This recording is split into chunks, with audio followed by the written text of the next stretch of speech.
एक समय की बात है। महेंद्रगढ़ में राजा सोमदेव राज करते थे। उनके राज्य में गजानन नाम का एक ज्ञानी पंडित रहता था। वह प्रतिदिन भोर होने पर पूजा अर्चना के बाद राजभवन जाता था। वहां राजा के मस्तक पर चंदन का तिलक लगाता और राज्य की ग्रह दशा पर चर्चा करता था। बचपन से ही राजा सोमदेव की जादू के खेलों में रुचि थी। वे स्वयं भी थोड़ा जादू जानते थे। वे अपने कद को छोटा करके लोटे की नली से बाहर निकल आते थे। यह राजा का प्रिय खेल था। राजा रोज पंडित को यह खेल दिखाते और पंडित राजा की प्रशंसा के पुल बांध देता। महाराज, आप कमाल का जादू जानते हैं। इस तरह का जादू पूरी दुनिया में और कोई नहीं दिखा सकता है। राजा अपनी प्रशंसा सुनकर फूले नहीं समाते और पंडित को रोज दक्षिणा में एक सोने की मोहर देते थे। एक दिन पंडित को हरदेव चौधरी के लड़के का लग्न लेकर दूर के गांव जाना था। अगले दिन सवेरे तक लौट पाना संभव नहीं था। वहां से दक्षिणा में अच्छी रकम मिलने वाली थी। पंडित राजा से मिलने वाली सोने की मोहर भी नहीं छोड़ना चाहता था।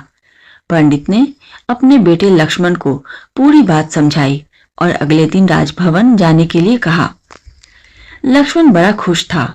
बार बार मन में दोहरा रहा था कि कल कैसे राजा को तिलक लगाएगा, कैसे राजा की प्रशंसा करेगा। पूरी रात इन्हीं ख्यालों में कट गई। अगले दिन वह पिता के बताए तरीके से धोती कुर्ता पहनकर टोपी लगाकर राजभवन पहुंच गया। राजा रोज की तरह बगीचे में झूले पर बैठे थे।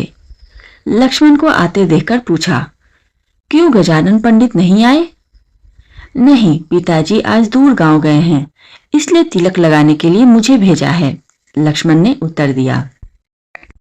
उसने राजा के मस्तक पर तिलक लगाया और लौटने लगा। राजा ने उसे टोका, अभी कहाँ जाते हो? ठहरो, तुम्हें अपने जादू का कमाल दिखाता हूं। राजा ने हमेशा की तरह अपना कद छोटा किया और पास रखे पानी के लोटे में डुबकी लगाई। फिर नली से बाहर निकल आए। कहो छोटे पंडित, रह गए न दंग? कैसा लगा हमारा जादू? राजा ने गर्वपूर्वक कहा। लक्ष्मण को अपने पिता की बात याद नहीं रही। उसने राजा की प्रशंसा करने की अपेक्षा कहा, इसमें क्या बड़ी बात है, थोड़ा सीख लेने पर कोई भी ऐसा कर सकता है। यह उत्तर सुनकर राजा आग बबूला हो गया और गुस्से से बोला, यह बड़ी बात नहीं है तो तुम ऐसा कुछ करके दिखाओ जिससे सब तुम्हारे जादू का लोहा मान ले, नहीं तो तुम्हारे माता पिता सहित पूरे परिवार को कोल्हू में पिलवा दूंगा। राजा का क्रोध देखकर लक्ष्मण रोने लगा। वह बगैर दक्षिणा लिए ही घर लौट गया। उसके माता पिता ने जब पूरी बात सुनी तो वे भी रोते गिड़गिड़ाते राजा के पास अपने पुत्र की भूल के लिए क्षमा मांगने गए। लेकिन राजा पर उनकी विनती का कोई असर नहीं हुआ। राजा ने अपनी बात दोहराई, 6 महीने बाद सावन मास की पूर्णमासी के दिन तुम्हारा लड़का कोई अनोखा जादू दिखाएगा, नहीं तो पूरे परिवार को कोल्हू में पिलवा दिया जाएगा। लक्ष्मण के माता पिता रोते बिलखते घर लौट आए। लक्ष्मण ने अपने दुखी माता पिता को ढांढस बढ़ाया, आप दोनों धीरज रखिए, मैं जादू सीखूंगा और इस घमंडी राजा को 6 महीने के भीतर अनोखा जादू दिखाऊंगा। अगले दिन लक्ष्मण सवेरे होने से पहले ही जादू सीखने की चाह में घर से निकल पड़ा। रास्ते में वह एक पेड़ के नीचे रुका। पेड़ की छांव में बैठते ही उसे झपकी आ गई। नींद में उसने कुछ गिरने की आवाज सुनकर अपनी आंखें खोली। उसने देखा पेड़ से कुछ दूरी पर एक टोकरी रखी थी। पास ही एक बुढ़िया खड़ी थी। इधर उधर से उड़कर सब्जियां, टमाटर, लौकी, भिंडी आदि टोकरी में आकर गिर रही थी। जब टोकरी भर गई तो बुढ़िया के बिना छुए ही उसके सिर के ऊपर कुछ ऊंचाई पर जाकर ठहर गई। बुढ़िया उसी तरह टोकरी को लिए वहां से चल दी। लक्ष्मण ने अपनी आंखें मली। वह तुरंत हड़बड़ाकर उठा। उसके मुंह से निकला, जादूगरनी, और वह बुढ़िया के पीछे चल पड़ा। बुढ़िया थोड़ी दूर जाने के बाद हरे रंग की एक दीवार के पास रुकी। उसने दीवार को हाथ से धकेला और अंदर घुस गई। लक्ष्मण भी उसके पीछे गया। अंदर एक और दीवार थी। दीवार पर एक घेरा बना था। बुढ़िया ने घेरे पर हाथ रखा तो वे एक गुफा में पहुंच गए। बुढ़िया जरा सी रुकी तो टोकरी अपने आप जाकर जमीन पर टिक गई। अब बुढ़िया की नजर लक्ष्मण पर पड़ी। उसने कड़क कर पूछा, कौन है तू? यहाँ कैसे घुस आया है? लक्ष्मण ने अपनी पूरी कहानी रोते हुए बुढ़िया को सुनाई। बूढ़ी का मन पिघल गया। उसने लक्ष्मण को अपने साथ रहने की अनुमति दे दी, लेकिन एक चेतावनी भी दी कि उसकी मर्जी के बगैर वह गुफा से बाहर नहीं जा सकता है। लक्ष्मण ने यह बात स्वीकार कर ली। बूढ़ी ने पास खड़ी अपनी बेटी सांवली को भोजन तैयार करने के लिए कहा। तीनों ने भोजन किया और सो गए। धीरे धीरे लक्ष्मण ने अपनी बातों से बुढ़िया का मन मोह लिया। एक दिन बूढ़ी उसे जादू की विद्या सिखाने के लिए तैयार हो गई। समय बीतते लक्ष्मण व सांवली में प्यार पनपने लगा। बूढ़ी को लक्ष्मण अच्छा लगने लगा था। उसने कोई आपत्ति नहीं की। खुशी से उसने दोनों की शादी करवा दी। लक्ष्मण को अपने नगर से निकले 5 महीने बीत गए।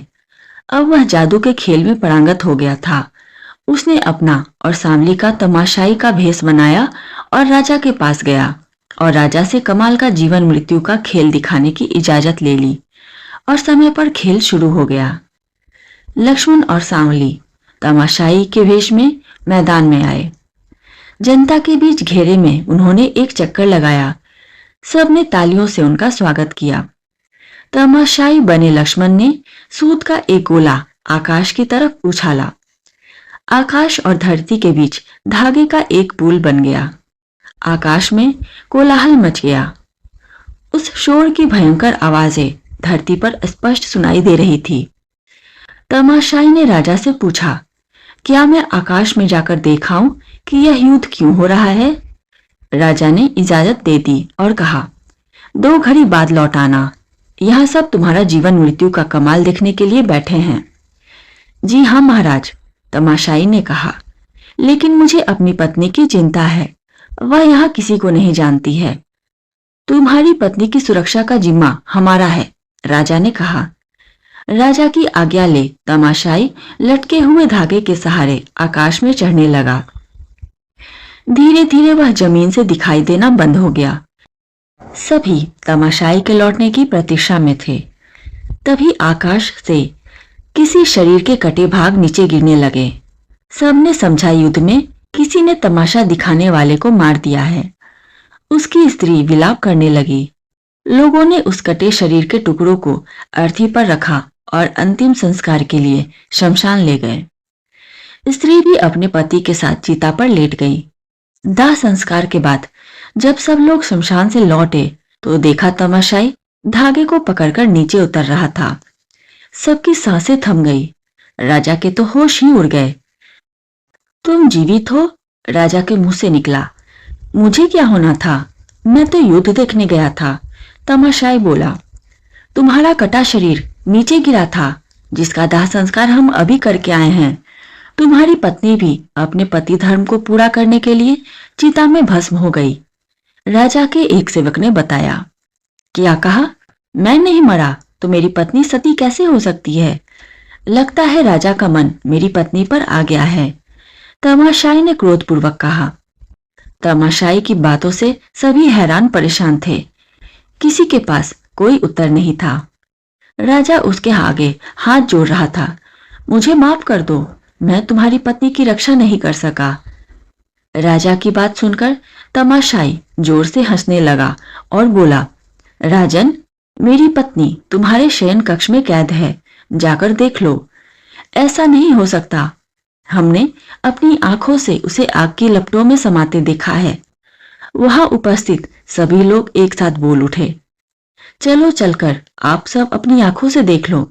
तमाशाई के कहने पर सब राजा के शयन कक्ष की ओर गए। उसकी स्त्री राजा के बिस्तर पर रस्सियों से बंधी पड़ी थी। राजा उसकी पत्नी को वहां पाकर घबरा गया और बोला, लेकिन मुझे नहीं मालूम तुम्हारी पत्नी यहाँ कैसे आई। घबराइए नहीं महाराज, यही तो जीवन मृत्यु विद्या का जादू है। सभी ने राहत की सांस ली और हर्षपूर्वक तालियां बजाकर तमाशाई की प्रशंसा की। राजा ने तमाशाई को अपना राज तमाशाई नियुक्त किया, उसे बहुत सा इनाम दिया। फिर पूछा, बोलो और क्या चाहिए? तुम्हारे खेल से हम बहुत प्रसन्न हैं। तमाशाई ने अपने नकली बाल और दाढ़ी मूछें हटाई, चेहरे पर लगा रंग पोंछा और कहा, महाराज, मैं गजानन पंडित का बेटा लक्ष्मण हूं। मैंने 6 मास में आपके विशेष जादू दिखाने की शर्त पूरी कर दी है। अब आप मेरे माता पिता को क्षमा कर दें। राजा की आंखें छलछला गई। उन्होंने लक्ष्मण को गले से लगाया और बोला, तुम्हारे माता पिता धन्य हैं, जिन्हें तुम जैसा पुत्र मिला है। आज से तुम राज तमाशाई और तुम्हारे पिता राज पंडित हुए। अब लक्ष्मण अपने माता पिता व पत्नी के साथ सुख से रहने लगा। आशा करती हूँ ये कहानी आपको पसंद आई होगी। कहानी पसंद आई हो तो वीडियो को लाइक करें, शेयर करें और चैनल को सब्सक्राइब करें। धन्यवाद।